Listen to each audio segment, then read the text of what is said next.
about death. Let's listen to several essential communications from Easy Death. This is from the essay entitled The Truth About Death, and I'm going to fade my webcam, and let's just listen to and consider this. Now listen to this.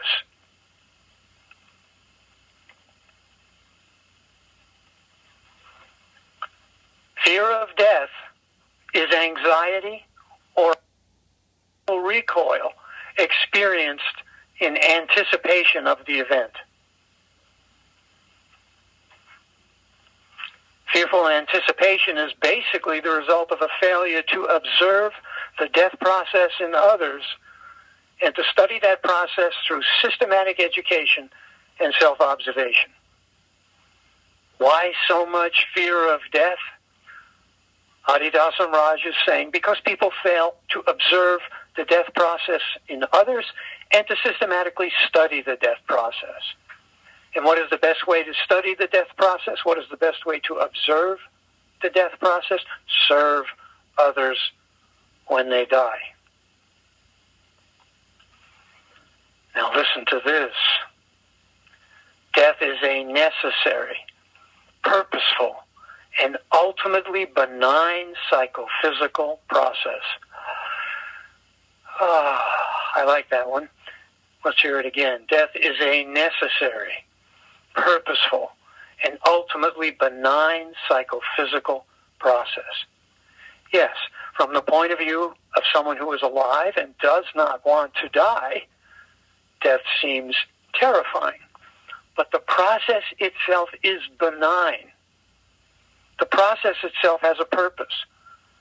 The process itself has an ultimately regenerative purpose, which, like sleep, is intended to refresh the phenomenal being in preparation for resumed embodiment. Here is essential instruction for those in the death process. You must relax and release as when going to sleep in a feeling of deep trust, love, and surrender to the divine reality on which the process depends. Relax, release as when going to sleep. We do it every night in a feeling of deep trust, love, and surrender to the divine reality on which the process depends.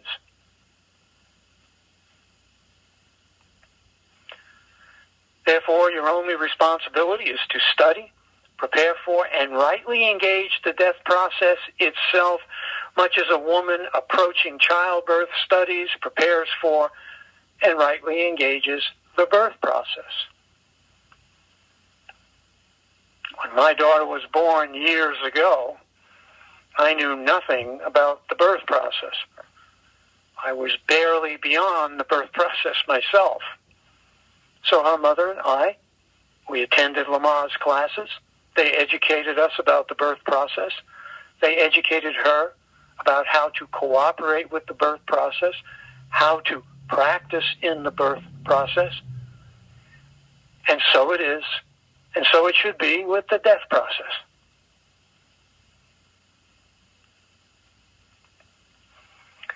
In the process of birth, the newborn enters this world via the lower bodily organs of the mother. In the process of death, the living being, optimally, enters a new circumstance via the crown of the head of the dying body, which in effect is the mother of the transitioning being. So in the birth process, we all come out through the lower bodily organs of our mother. We attain a physical body, and we can begin to carry out our adventure in this physical world. The death process is the reverse. And the living being enters a new circumstance above the crown of the head of the dying body, which in effect is the mother of the transitioning being.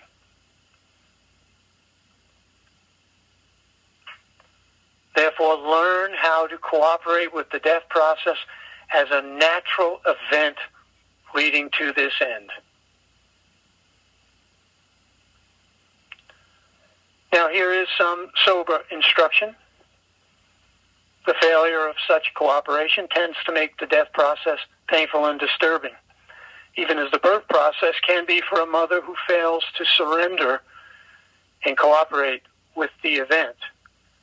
So yes, if we fail to cooperate with the death process, if we resist the death process, if we try and refuse the death process, we can make the process painful and disturbing for ourselves, just as a woman giving childbirth can make the birth process difficult for herself. And when a woman cannot cooperate with the birth process, then the safety valve is she can be rendered unconscious through medical means. This unconsciousness is the safety valve. Someone computed that 90% of the people go unconscious in the incipient stages of the death process. I don't know how they generate such statistics, but the point is clear. We need to learn how to cooperate with the death process, and if we resist and refuse the death process, we can make it painful and disturbing for ourselves.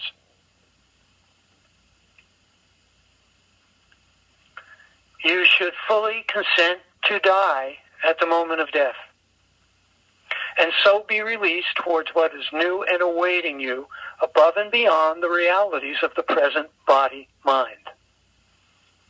Yes, we should do everything we need to do to live a long and healthy life. When disease appears, we should do what we can do to heal it. We should employ all the methods that we can to regenerate the body, rejuvenate the body, but when the time comes to die, consent to die. And so be released towards what is new and awaiting you above and beyond the realities of the present body-mind.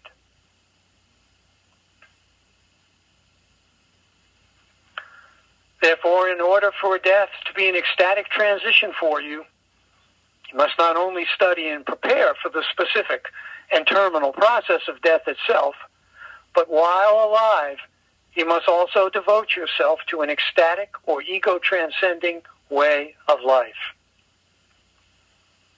So if we want our death to be an ecstatic transition, we need to practice ego-transcendence, an ecstatic way of life, while we are alive. If you've been a grouch your whole life, do not expect to be an ecstatic in the death process. We don't pick up the violin on Monday and play Carnegie Hall on the weekend. If we are going to play Carnegie Hall, we need to practice, practice, and practice. For this etheric body to completely dissolve, it can take days beyond clinical death for a human being to completely shed the etheric body. It can take days for the etheric body to completely dissolve beyond the point of clinical death. Now in Adi Dam, when somebody dies, we do what we call a 3-day vigil. And the purpose of the 3-day vigil is to allow for and serve the complete dissolution of the etheric body. The purpose of the 3-day vigil is to allow for and serve the complete dissolution and migration of the dying person beyond the physical body and its environment.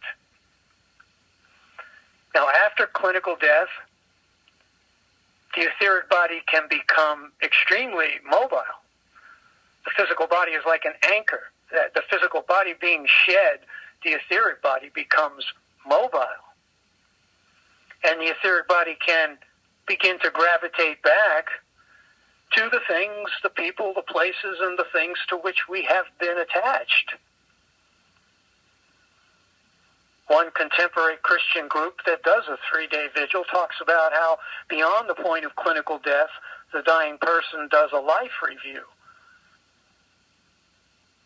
Well, over the course of this life review, the etheric body can become nostalgic for the now dying and passing world. The purpose of the 3-day vigil is to serve and instruct the dying person at this stage of the process. Now, my mother gave me a lesson in etheric mobility when we served her in her death process. My mother died in a hospital in New York, and on her deathbed she kept saying, "I want to go home. I want to go back to my house." My mother's home for the last stages of her life was pretty much her world. Now, I had been serving my mother at her bedside. I had work to do in Washington, D.C., so I drove down to Washington, D.C., did my work, and I returned back to her house moments after she died in the hospital. And I was told that she had just died. And people left the house in order to bring clothes to the funeral home. And I was left alone in her home with my friend who was there with me. And I was sitting in the chair that she spent years sitting in her house. And suddenly we felt the living room of that house fill up with my mother's etheric body. It made my hair stand on end. It was my mother, but without a physical body. I mean, I could smell the spaghetti sauce cooking in the background. This was Mom. And my friend could feel her there too. And so we did what we do. We instructed her. Let go. Let go. We'll be all right. Your house will be okay. Let go. Give yourself up to the death process.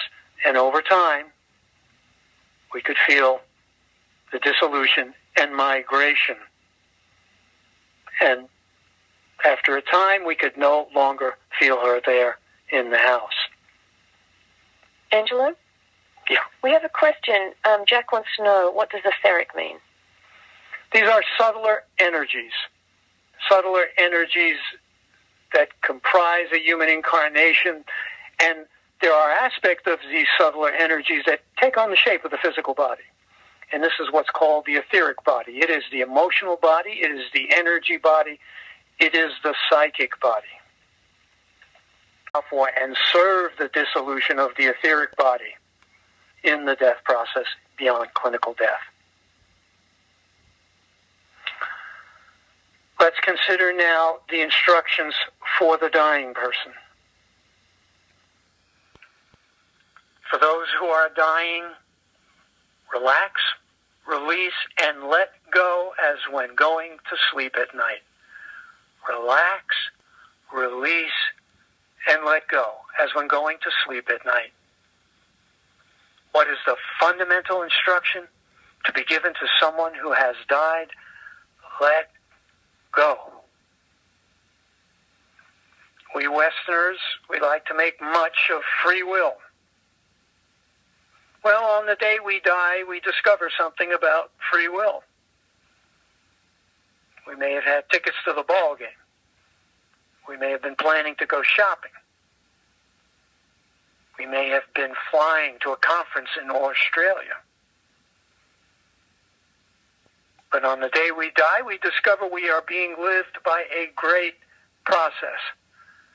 And we should therefore relax into it, release, and let go. Give yourself up to the ascending motion of the death process and let it carry you to a new form of existence above the body-mind. The motion of the death process is ascending. Energy and attention is exiting the physical body. It is an ascending motion.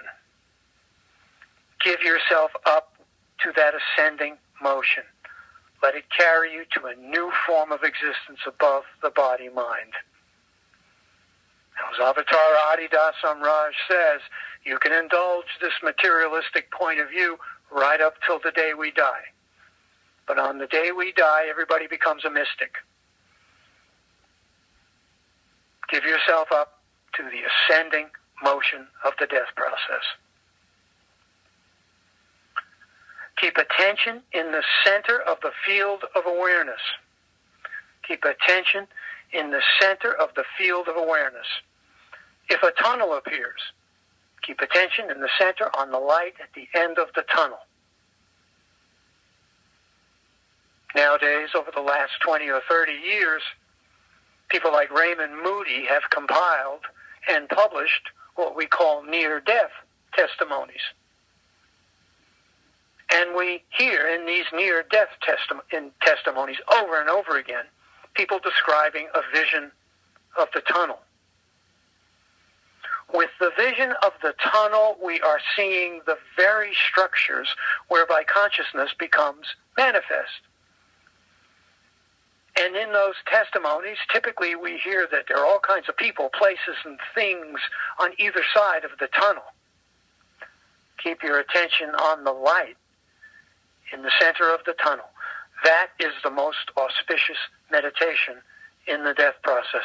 Meditate on the light in the center of the tunnel. Let go. Allow the process to unfold. And here in transcendental conscious light or spirit, which is deathless. How will you know you are inhering in transcendental conscious light or spirit in the death process? Because it feels like love. Inhere in transcendental conscious light or spirit, which is deathless. You will know it's the spirit because it feels like love. These are instructions for those serving the dying person. Let's consider these. The dying person needs to be protected, not only leading up to clinical death, but beyond clinical death. They need to be protected from invasive procedures. Sharon Kaufman, who is a medical anthropologist teaching at the University of San Francisco, documents in her book entitled In a Time to Die, she documents how hospitals shape the end of life. And yes, she makes clear that we need to make our last instructions legal. They need to be memorialized in writing. They need to be made legal in the form of a testamental will and a funeral directive. But even so, even having made those instructions formal and legal, when we die in a hospital, the system will take over if we are not vigilant. We saw this happen when we were serving my father's death. The minute we were no longer keeping vigil around his body, and this was beyond clinical death, the minute we walked away for a moment, and he died in a rehab center in Florida, the minute we left that vigil, the body was taken away and transported to a funeral home with which the hospital worked. And my father had left very specific instructions about how he wanted to be treated in the death process. He wanted to be taken to the Neptune Society and cremated. The minute we stepped away, the body was transferred to a local funeral parlor. So the body needs to be protected. Our instructions need to be made legal. But when we die in hospitals, we need to be vigilant in order to have the kind of death we want to have. The one who has died should be instructed, and that instruction should be read into the ear of the deceased. Why should we read it into the ear of the deceased? Because energy and attention is exiting the body, and it exits the brain from front to rear. The brain is dying from anterior to posterior. There are primary auditory fields located in the brain stem. So long beyond clinical death, the person will remain connected to the physical environment via the faculty of hearing. So read the instruction into the ear of the deceased. In the early hours after clinical death, they should be told that they have died, and that they are free to let go and move on to another destiny. Tell them in the early hours that they have died. Many times people don't know that they have died. Is this the death process? Am I dreaming? Will I be getting back into the physical body in the morning? Let them know they have died. What is the first great instruction given in that classic on death and dying, the Tibetan Book of the Dead? The first instruction is, "O nobly born, the long-awaited day has finally arrived. You have died." That being the case, here's what you should be doing now. And one of the subtitles of the Tibetan Book of the Dead is, "This instruction is to be read into the ear of the deceased." If the body is going to be moved shortly after clinical death, let the person know. Tell them, "We're going to move your body to another room and continue the vigil." Invoke transcendental conscious light or spirit on behalf of the one who has died. This is a primary form of service. Invoke transcendental conscious light or spirit on behalf of the one who has died. Sogyal Rinpoche, the author of the Tibetan Book of Living and Dying, now after spending many years teaching and serving in the West, says he has been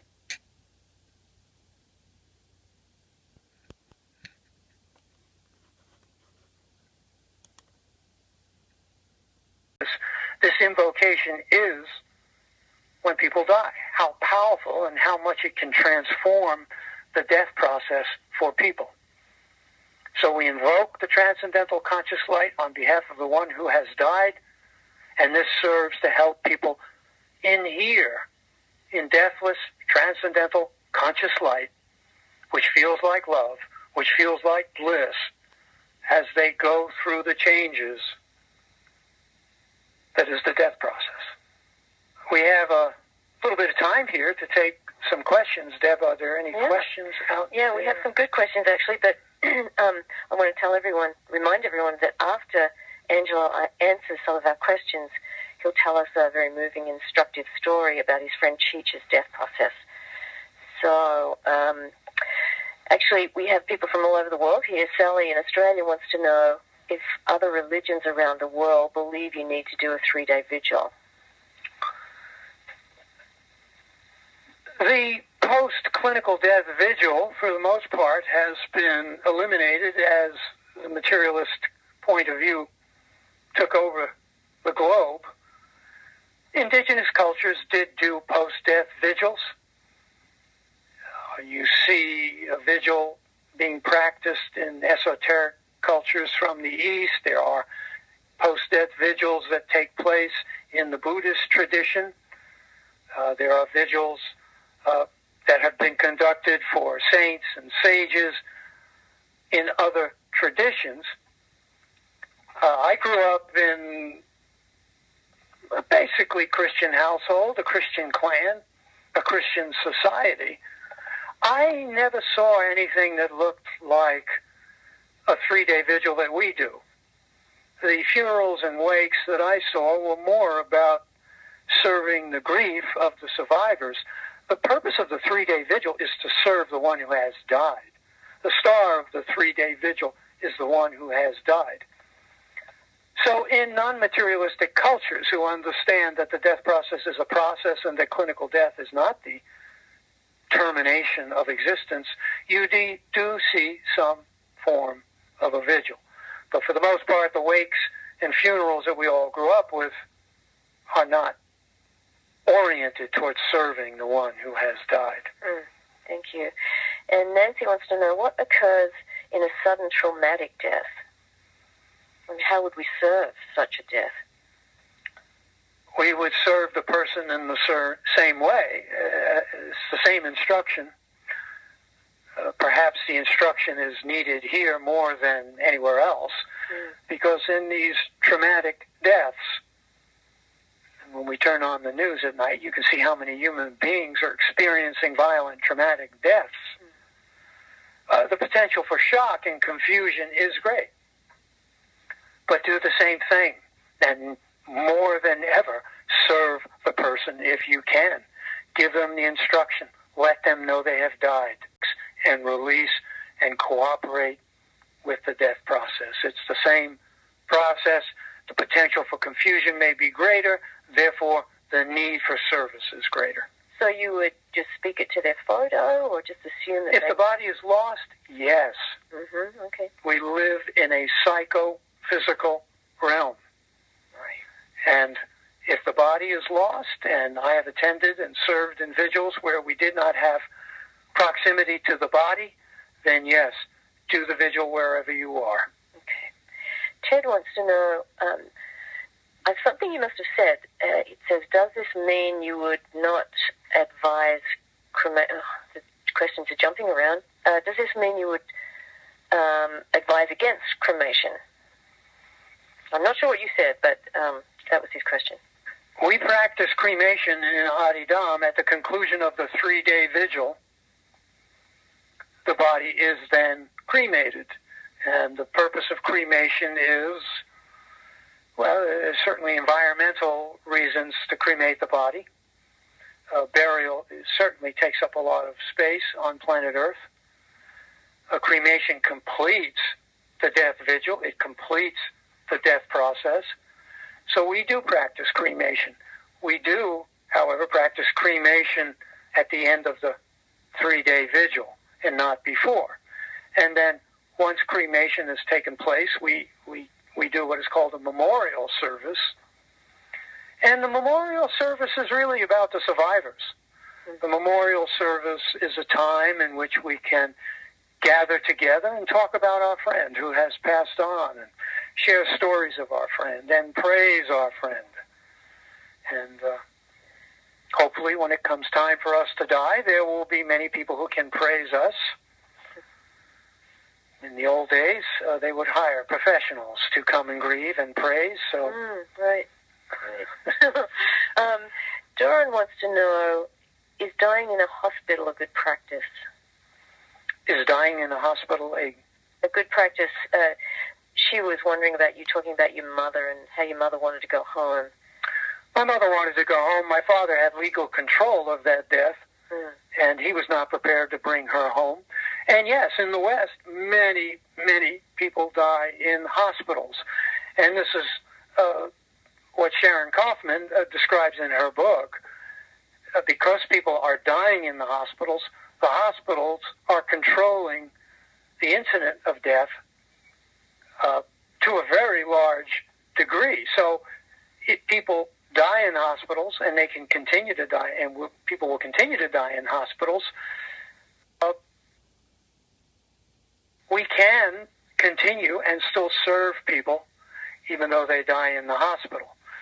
But again, the system, it's a vast capitalist system. There are a lot of people making money on our births and our deaths, and hospitals like to keep those rooms open. And once someone has died, they like to move the body off and get the next person in that room. So hospitals will shape what happens at the end of life.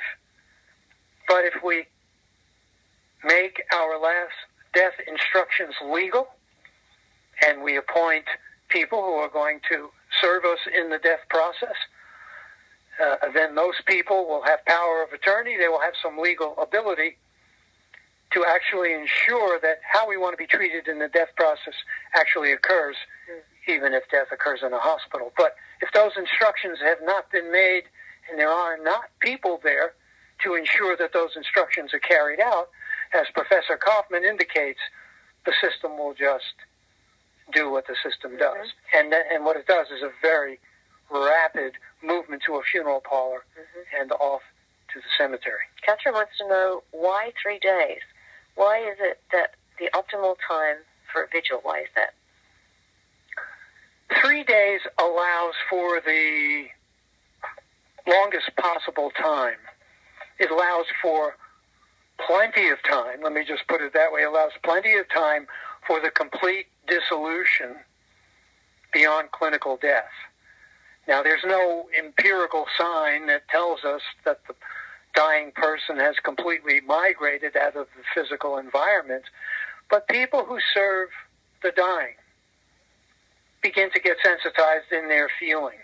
And you can really feel the difference. You can feel the fullness in the room directly after clinical death.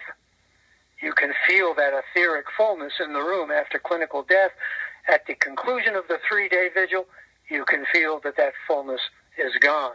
So in choosing to do a 3-day vigil, we are allowing for the full possibility. It allows plenty of time for the full dissolution and migration beyond clinical death. I was with my mother when she dies. Would that be okay? Is that enough? I only had several hours in serving my mother's death, again, because my father had legal control. But I did ask him over and over again while my mother was dying, when she dies, tell the hospital we want the room for several more hours, shut the room, close it off, serve her, and give her the instruction during those first 3 hours. Those first 3 hours after clinical death are an extremely active time for the person who has died. We've talked about that. They've just shed the anchor of the physical body. They're now in the etheric process. There is the potential to be drawn back into the physical world, or try to be drawn back into the physical world. So these first several hours after clinical death are critical times to serve the person and instruct the person. So yes, if you cannot do a 3-day vigil, many times you cannot. It requires a great deal of resource to do a vigil around someone for 3 days. If you cannot do that, do a vigil, serve the person who has died, read the instruction for the first several hours beyond clinical death. Do we have time for one more? Okay, we've got great questions. I'm sorry if we won't get to them all, but I know Angelo will answer questions and all these wonderful questions in his course, if you're able to sign up for his course.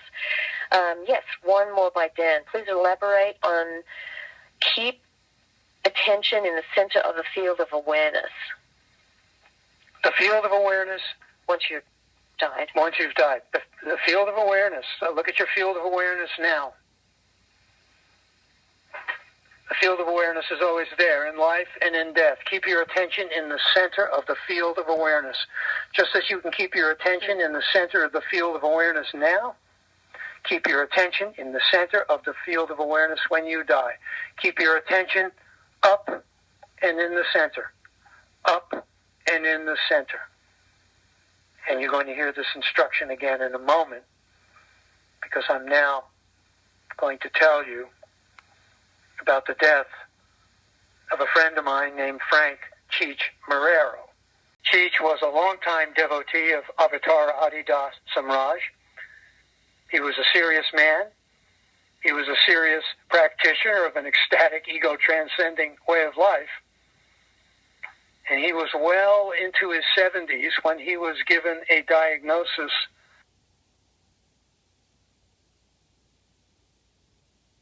of metastasized liver cancer. And his doctors offered Cheech 6 more months of life in exchange for intensive courses of chemotherapy. And Cheech said no. He said, I love life, I love being alive, but if it's time to die, it's time to die. I visited Cheech shortly after he received this diagnosis, and he said to me, let's go for a walk. Why don't you help me a bit, and we'll go for a walk together. And I said, good, and we walked out of Cheech's room, and after about 100 feet into this walk, Cheech collapsed on my shoulder in exhaustion. And he looked into my eyes and he said, I didn't realize I was this weak. And then he said, "This one is done, Angelo. This one is done." And we stood there on the grass, looking into each other's face, and it was that moment for Cheech, that moment that comes to every man, it comes to every woman, sooner or later, when we realize we are about to die. So I helped Cheech back into his room. He laid down in bed, and he immediately went into a profound, deep sleep. And for the most part, Cheech never walked on the planet Earth again. He took a few steps in the bathroom here and there, but for the most part, the rest of his life was spent in bed.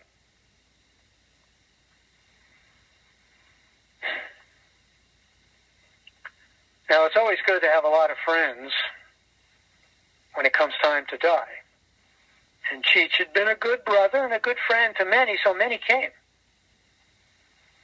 Many people came to say goodbye to Cheech, and these are always very emotional times.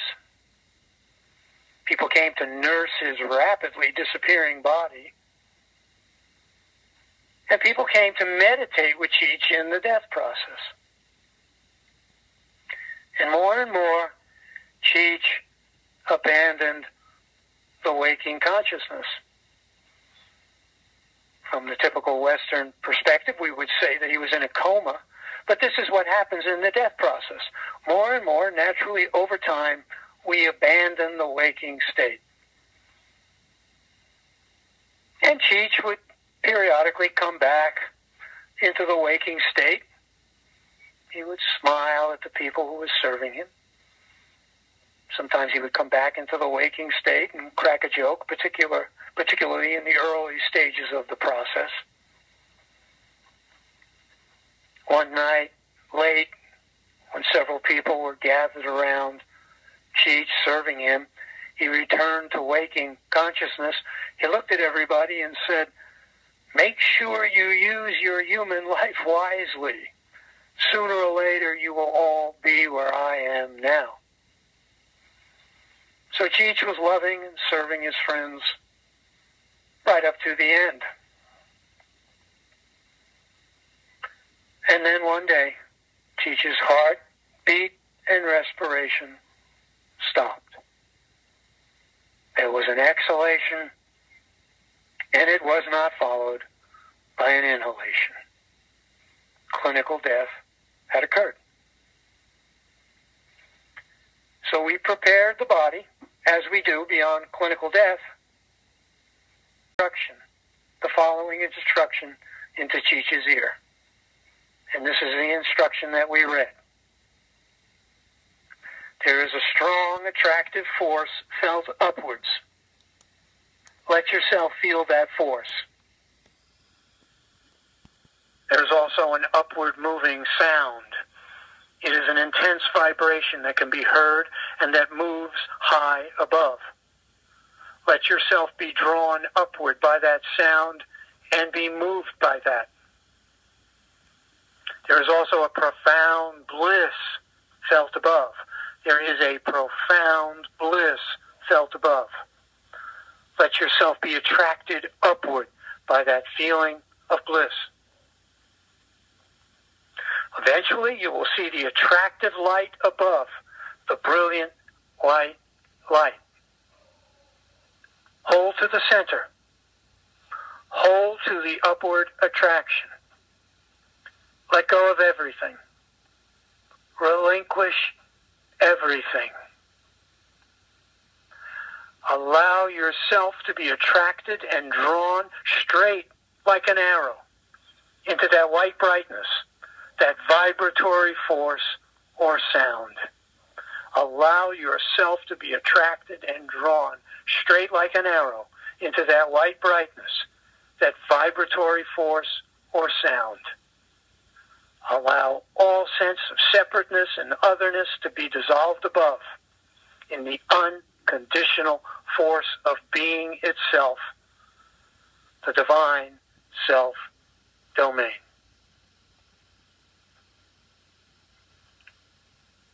And while we were reading that instruction into Cheech's ear, the space above the bed became profoundly bright. And suddenly there was a powerful death wind that blew in that room. It blew over the meditation screens that surrounded the room. It knocked over the music player in the back of the room. And with that bright light and that death wind, Frank Cheech Marrero was gone. And everybody in that room knew it.